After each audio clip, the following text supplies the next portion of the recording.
আরেকটা বিষয় কি, মুহাম্মাদুর রাসূলুল্লাহ। যখন মুহাম্মাদুর রাসূলুল্লাহ বলেছি, তার মানে আমার নিজের ইচ্ছায় ইসলামের মধ্যে কোনো আমল করার ইখতিয়ার নাই।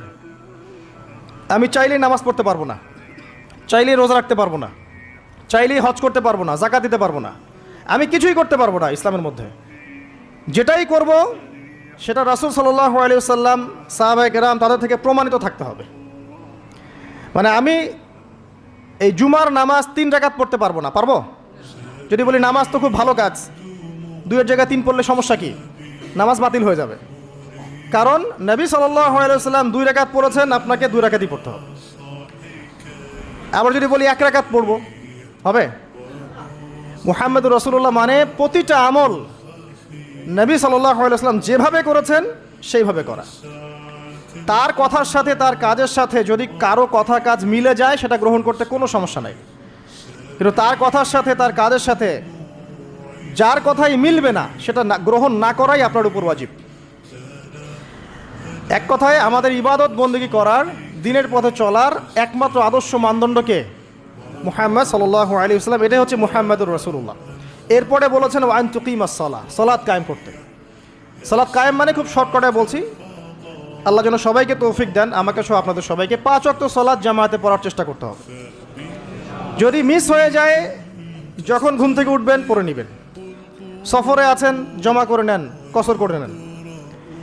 বা আপনি ভুলে গেছেন, যখনই মনে পড়বে তখনই পড়তে হবে, পড়তেই হবে।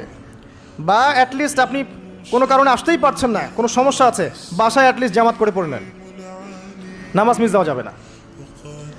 আমাদের দেশে মুসলিমদেরকে নিয়ে বড় বড় কথা বলার সময় না এটা এখন, কারণ আমাদের দেশে মুসলিমদের মধ্যে 90% নামাজ পড়ে না। 5 ওয়াক্ত নামাজ জামাতে পড়েন না 90% মুসলিম। অতএব বেনামাজি মুসলিমদেরকে নিয়ে আপনি খেলাফত কায়েম করবেন নাকি? তো বেসিক কাজগুলো আগে বেশি ইম্পর্টেন্ট। এছাড়া একটা বিষয় আছে, নামাজ সঠিক ওয়াক্তে পড়া। অনেক সময় দেখা যায় ওয়াক্ত চলেই যাচ্ছে, নামাজের কোনো হুঁশ নাই। আল্লাহ পাক হেফাজত করুন আমাদেরকে, সঠিক ওয়াক্তে নামাজ পড়া এবং রাসূলুল্লাহ সাল্লাল্লাহু আলাইহি ওয়াসাল্লামের সুন্নাহ মতো নামাজ পড়া। 3G 4G নামাজ চলবে না। 5 মিনিটে 4 রাকাত নামাজ শেষ, এটা রাসূলের সুন্নাহ ছিল না। কিন্তু একটা বিষয় হচ্ছে জায়েজ হয়ে যাবে, একটা হচ্ছে সুন্নাহ, দুটার মধ্যে অনেক পার্থক্য আছে। কুলি না করলে ওযু হবে না, কুলি যদি না করি ওযু হবে না। অজুর ফরজের মধ্যে কুলি আছে, কুলি না করলে ওযু হয়ে যায়, কিন্তু সুন্নাহ মতো ওযু হবে না, হবে? তো একটা জিনিস হচ্ছে জায়েজ, একটা হচ্ছে সুন্নাহ। আপনি কোনটা নেবেন?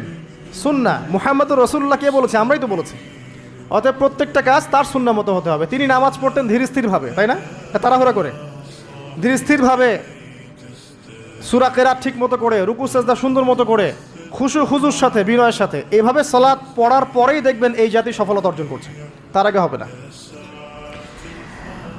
এরপরে বলেছেন নবী সাল্লাল্লাহু আলাইহি ওয়াসাল্লাম যাকাতের কথা, ওয়া আন তুতিয়াজ যাকাত। যাকাত কেন? কারণ ইসলামিক, মনে রাখবেন, ইসলামিক ইকোনমিক্সের বেস হচ্ছে যাকাত, সাদাকা, আপনার হালাল ব্যবসা, কৃষিভিত্তিক অর্থনীতি। আর বর্তমানের যে ইকোনমিক্স চলছে সারা ওয়ার্ল্ড ওয়াইড, যেটার মূল সেন্টার হচ্ছে পশ্চিমা বিশ্ব, এই ইকোনমিক্সের মূল বেস হচ্ছে রিবা বা সুদ। দেখেন, সম রাখা অবস্থায় কিন্তু আমরা মিথ্যা খুব একটা বলি না, চিটিং করি না, করতে গেলে মনে বাধা আসে, তাই না? মানুষকে ঠকাই না।